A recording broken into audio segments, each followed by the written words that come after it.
Good evening, everyone. Today I wanted to talk about a universal topic, and that topic is unfairness. Is life unfair?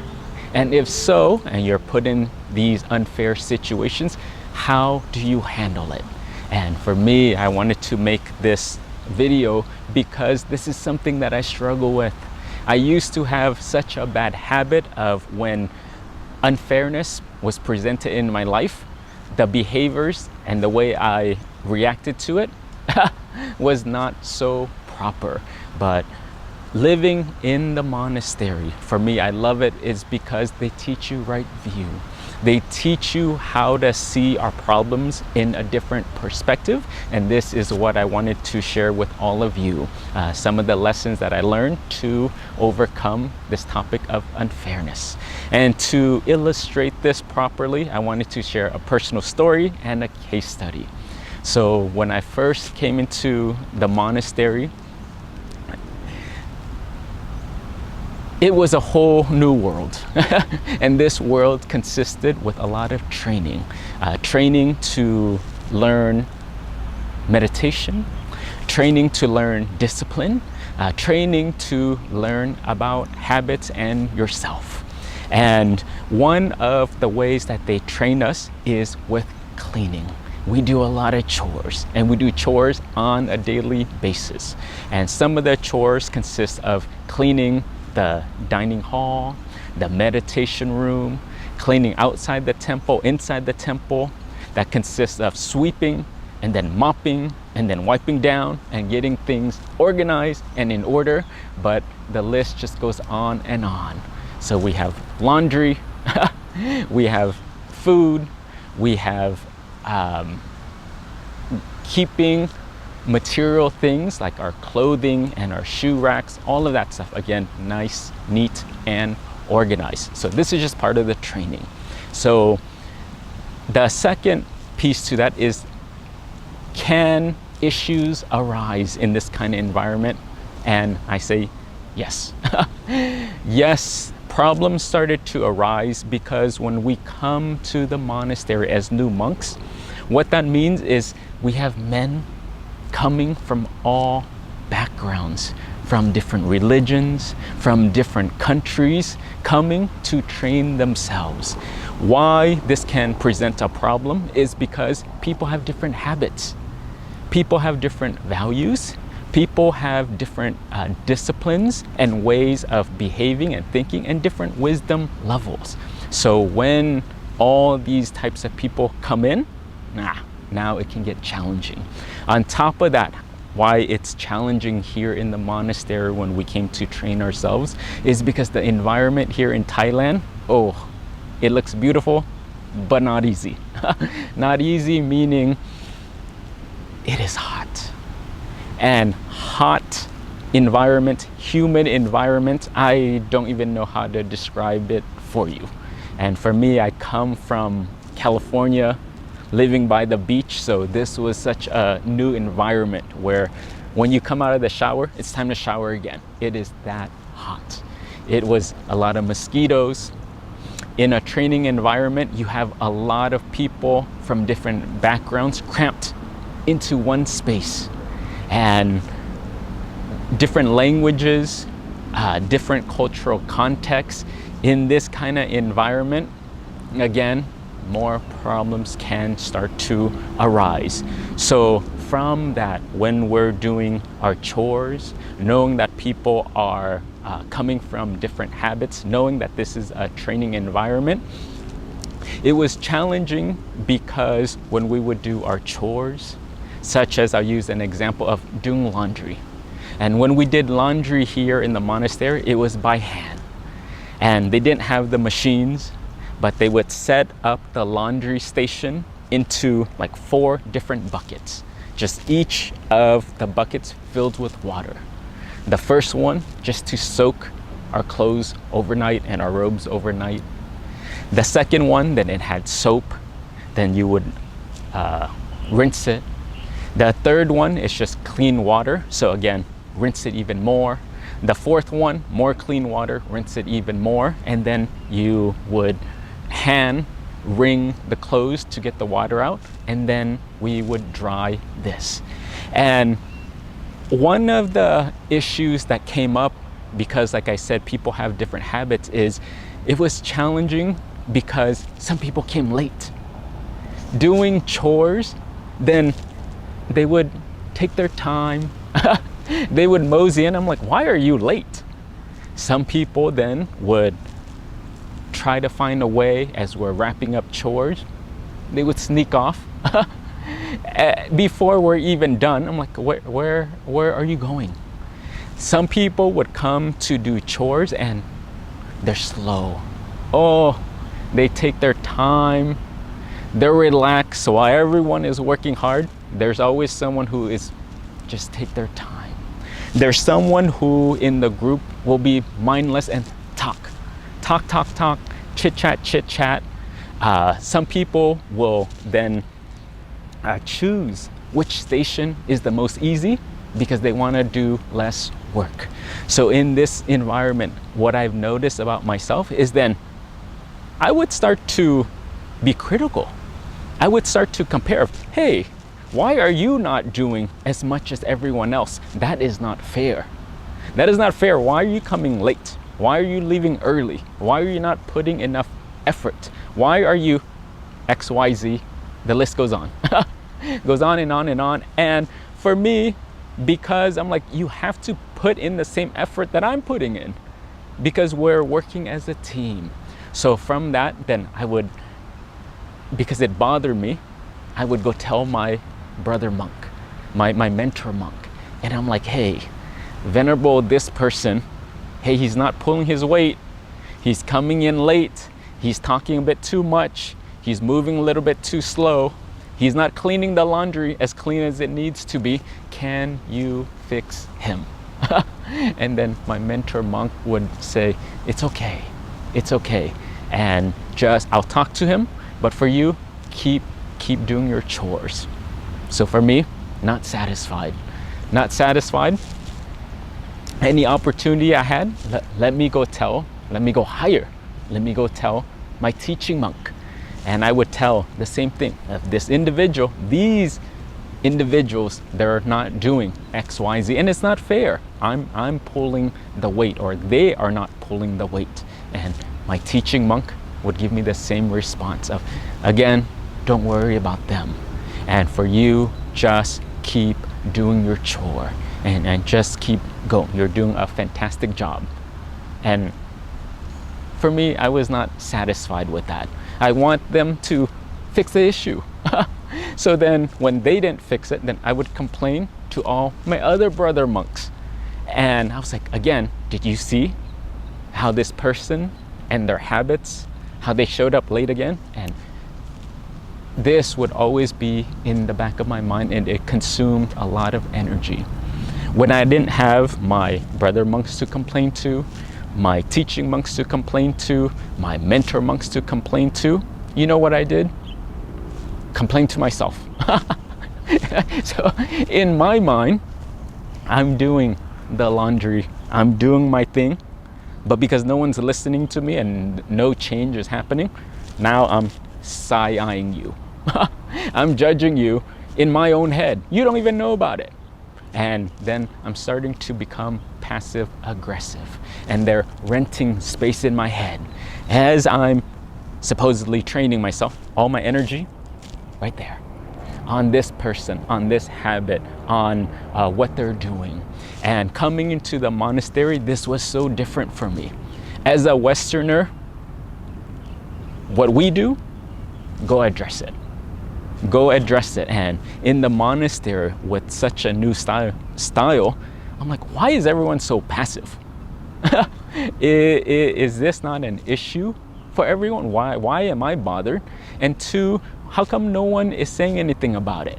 Why don't we just get right to the point? Why don't we just go address, welcome to the mindset of a Westerner? Or at least I can speak for myself. And anytime there's an issue, I want to address things as head-on, as direct as possible. But in this new training environment, completely opposite. And with that, it was also a great opportunity. And while this was challenging, I just kept going. I just kept doing what they said, and bit by bit, program by program, month by month, year by year, then it started to improve and I started to change with time, with wisdom, with being a mentor monk to the new batch, the new younger monks that came in. Wisdom started to arise. So with that, I want to break down to you what are the conditions, how did I overcome this, and what was the mindset shift that you can take to apply to your life when things seem unfair. The first thing we need to look at is, one, life is unfair.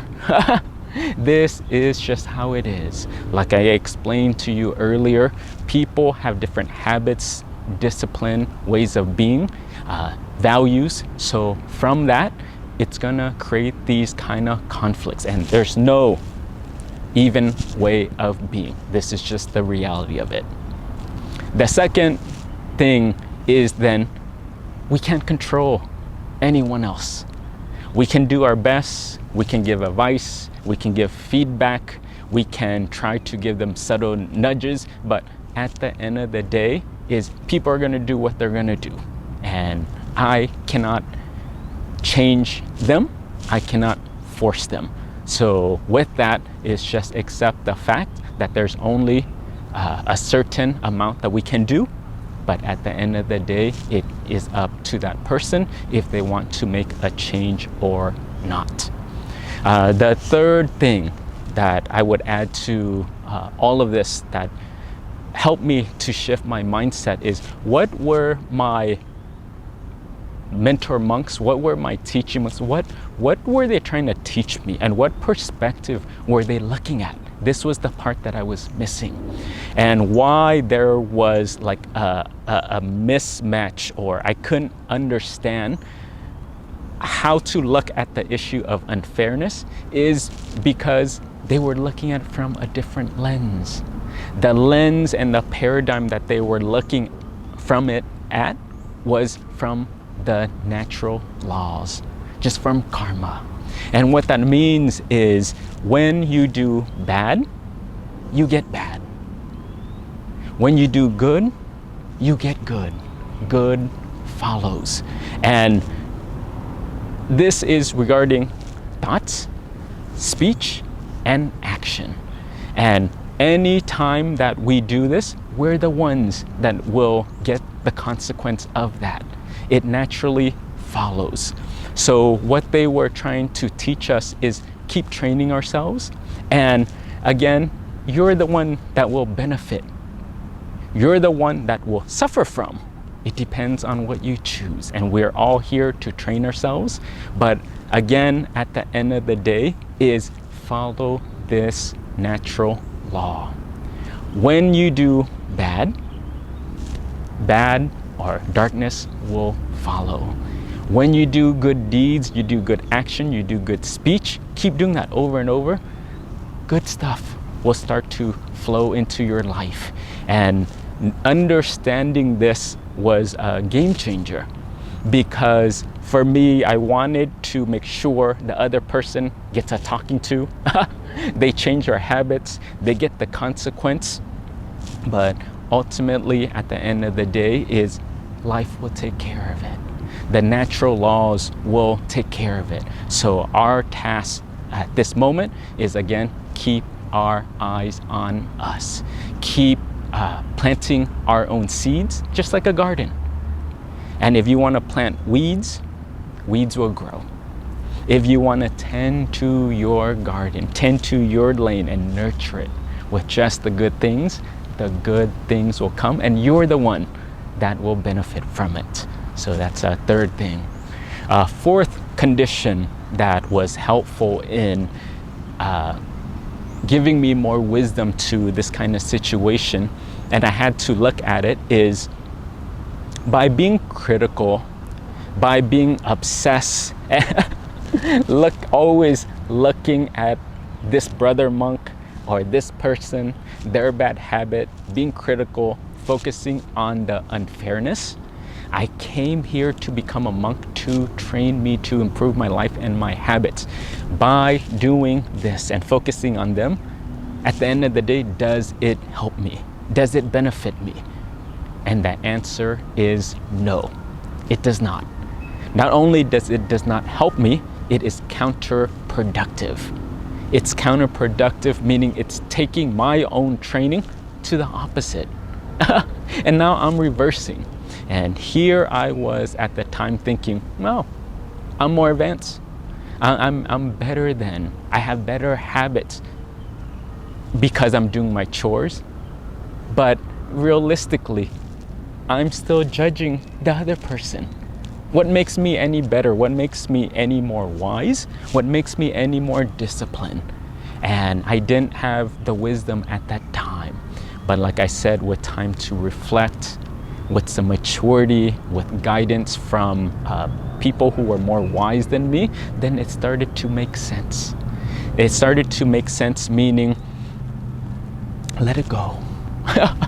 Let it go, because it does not help me. And what helps me is keep focus, keep tending to my own practice, keep tending to my own discipline, keep tending to my own mind. Because the more that I cultivate goodness, the more that my mind will be bright and clear. And again, I will receive that benefit. So if possible, then again, keep your mind with yourself, and all the other stuff you can let go. And another thing that I realized to this point is that I was cheating myself. I was cheating myself because by coming here to be a monk and to train myself, when I was doing my chore, I wasn't present. I wasn't present because my focus and my energy was with that person. Not only was I not present, but now because I'm focused on the other person's habit, now I'm in a bad mood. And now I'm irritable. Now I'm complaining. Now my mind is dull as well.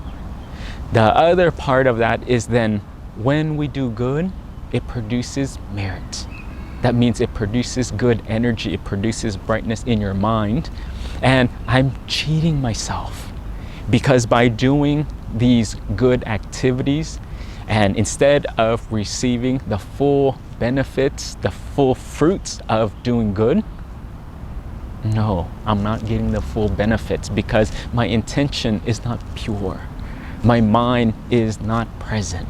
So while I'm not fully here and judging other people and being hung up with this unfairness, again, I'm cheating myself out of my own experience. I'm cheating myself out of my own benefit, and I'm cheating myself out of my own training. So all of this, again, let it go because it is not beneficial for you. So with these kind of 4 things that I've learned along the way in the monastery, then slowly, bit by bit, I started to mature my perception. When things now arise and people aren't doing what they need to do, let it go and focus on yourself. Don't lose your concentration. Don't lose your peacefulness and mindfulness. So then the next question people will ask me is, wait a minute. Okay, that's nice. Venerable Nick, so what you're saying is I need to just let everything go, not address anything, and be just passive? Like put my blinders on, don't correct anything, and just be in my own world? And my answer to that is no. no. And when we can intervene, when we can do something about it, then do something about it.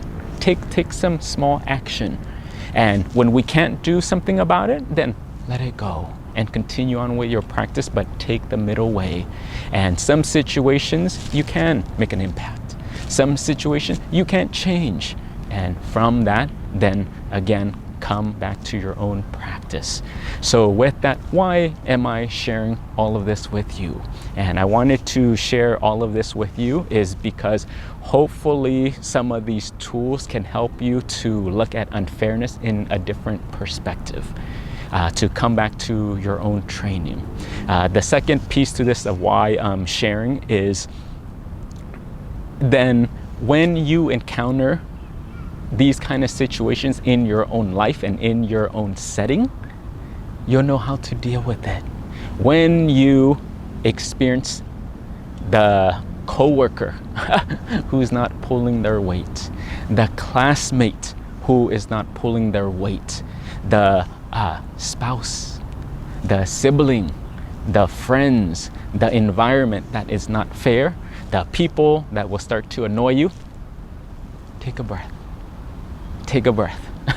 If you can do something about it, do it. And again, if you can't, release. Take a breath, come back to you, and do not lose your focus. But hopefully this is helpful in addressing this topic. But please, if you can, share your experience. And as always, I hope this is helpful. Thank you, everyone. Take care. Satu.